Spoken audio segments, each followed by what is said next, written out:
in the home today of author Wanda Evans, the author of Trail of Blood.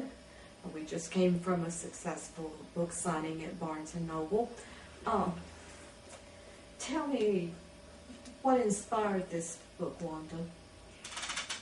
There were two things. One, of course, it was a good story. It was a story of the disappearance of a young man under really brutal circumstances. And I was at the Avalanche Journal in the editorial department when the story broke back in 1991.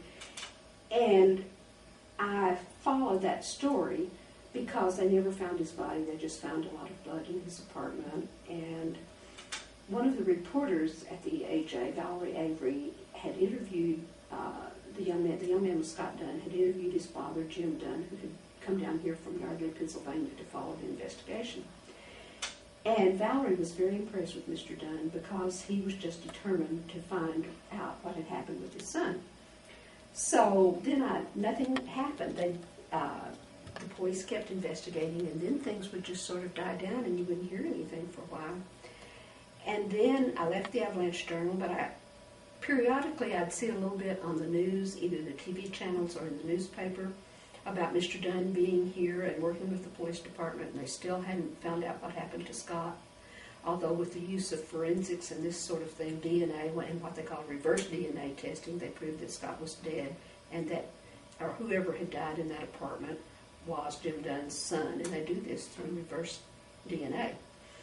So that father just caught my heart because I'm a parent myself, and I kept thinking about how I would feel if that happened to my son. And I had a son about the same age and looked sort of like that, and sort of a charismatic young man, blonde, cute, blonde, never saw a stranger, and always looking for a place to get into trouble. And so I kept seeing my son in Scott, and I just identified with that man. So it was a good story, but more than that, it was a story of a father following his heart and his determination to find what happened to his son.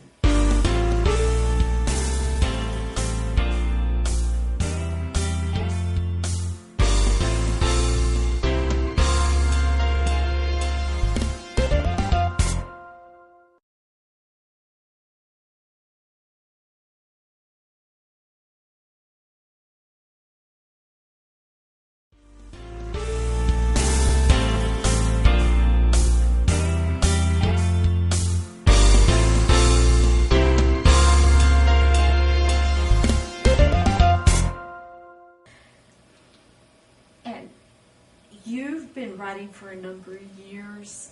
Can you tell us more about your experience as a writer?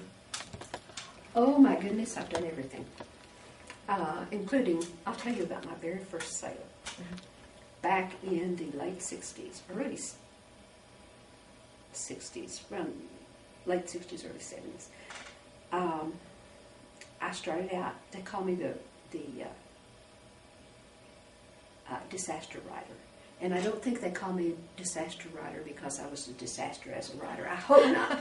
But I wondered about that because that's what my friends call me. There were several of us who had started out writing together, and we all wanted to write, but we had not been able to break into freelancing, and that's what we wanted to do. And so we started writing true stories about people who had faced great obstacles and overcome those obstacles. And see, I'm doing the same thing right here with Jim Dunn. But that's what I did. And the first story I ever wrote was about a little baby who was probably not even walking at the time. His mother had put him up on the kitchen counter. She was going to give him a bath in the sink, and there was a box of dishwasher detergent sitting there. He knocked it over on his face. He inhaled it, and he got instant pneumonia. His esophagus was just torn up. He couldn't eat. He nearly died. He had surgery he never learned to talk till he was 5 or 6 years old. Anyway, he almost died as a result of this, and he underwent tremendous trauma with 20 surgeries or something like that, where they had to go all over the United States in order to find the specialist that he needed. And so I wrote the story about little Stevie and sold it to the National Tatler. Well, I sold it to the National Tatler the first time. The thing about writing nonfiction and magazine stories is you can use the same story but rewrite it, slant it differently, and sell it to different markets. But my very first sale was to the National Tapper. And so I wrote several stories like that, and I would sell them 2 or 3 times each. And one of them went first to Reader's Digest, and that was a story of a little boy who was 6 years old who had saved his father's life. I'm still in the disaster mode here, you see. And then I did one for Good Housekeeping that was about a kidnapping that we had here in Lubbock. A banker was kidnapped. Before he was kidnapped, his wife and children were held hostage in his home, and he was taken from his office. He was a banker, and they wanted him to pay a ransom. And so I wrote that story. So that was the kind of thing that I wrote to start with, and I've always been interested in that. And I've always been interested in people, so I did a lot of biography. Of course, what I really wanted was to be the great American novelist, but, you know, that hasn't happened yet. One of these days it's going to. Are you working on a fictional piece? Sort of. I'm almost embarrassed to say that I am because I've been working on it so long, and I haven't written in several months now. But yes, I'm writing on a Great novel. American novel. Well, you know, they don't do great American novels anymore. They just do novels, and some are successful, and some are fun, and some are serious. And so I'm just writing one that I hope will have, I hope it's going to be humor. That's what I'm working on. Exactly. We'll see how that works.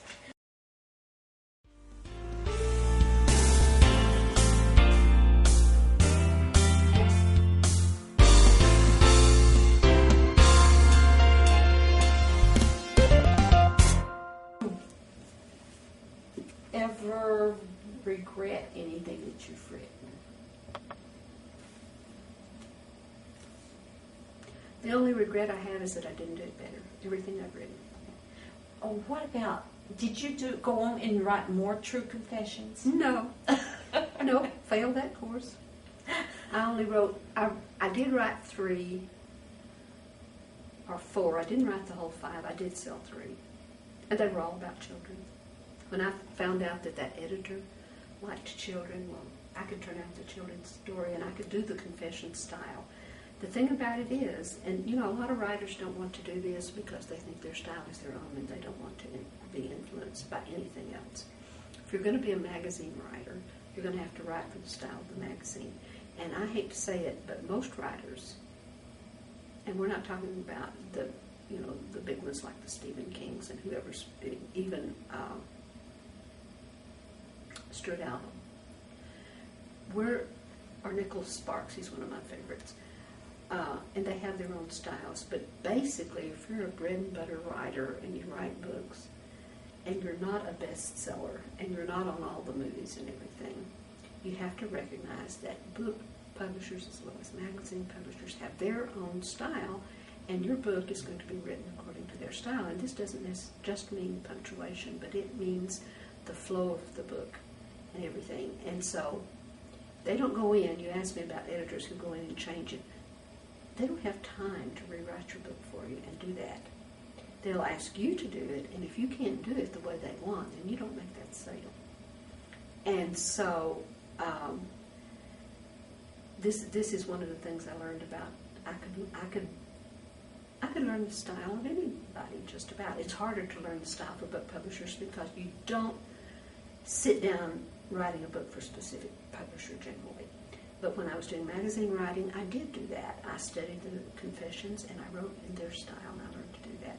I studied Reader's Digest. When I finally sold that story to Reader's Digest, I was a regular reader of it then, and I had probably 3 years of Reader's Digest, and I wanted it to be a drama in real life, and so I cut out every drama in real life out of those magazines that I thought was anywhere similar to the story that I wanted to write. I tore those stories apart. I read them over and over and over again. I studied the beginnings, I studied the end, I studied how much dialogue, how many words, down to the word, because magazines are very strict about word limits. I just learned to write for Reader's Digest, and that's why I did have to they didn't do any editing, but they did make a couple of suggestions after they before they accepted it, but while they were still looking at it. Have you had more than one story published in Reader's Digest? No, they asked me for some more. I was so thrilled because that story came out in 1977 in Reader's Digest, and it was the most popular drama in real life for the whole year. It was the most popular story for the whole year. It had nothing to do with me because I wrote it strictly to their style.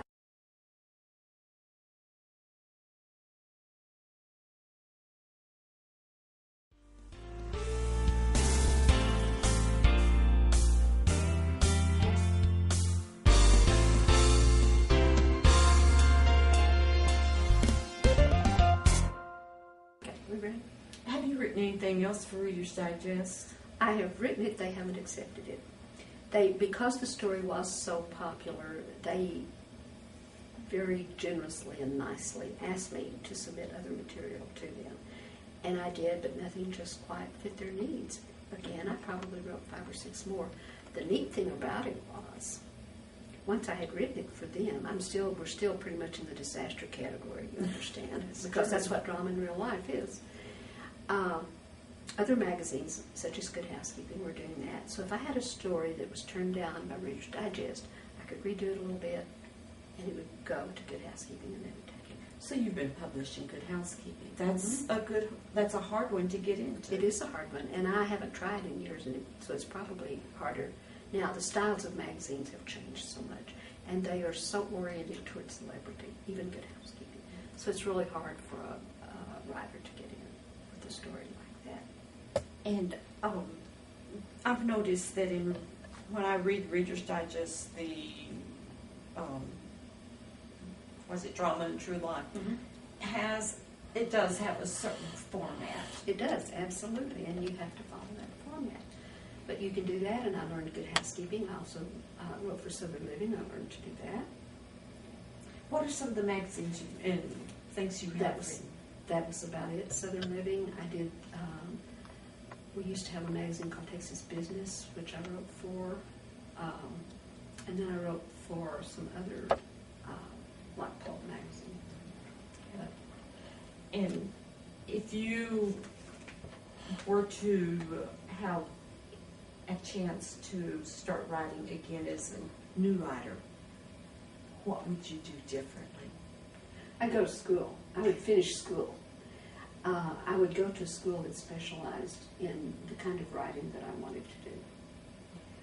For example, Oklahoma, OU has this wonderful reputation for turning out polished writers, published writers, writers who can get their work published, whether it's nonfiction or fiction. And that's what I would do, because I could have been writing books 4 more years than I have. Well, I shouldn't say that. I've been writing for a long time, but I could have written more books had I really known what I was doing, had I had the education to do it and known the shortcuts and this kind of thing.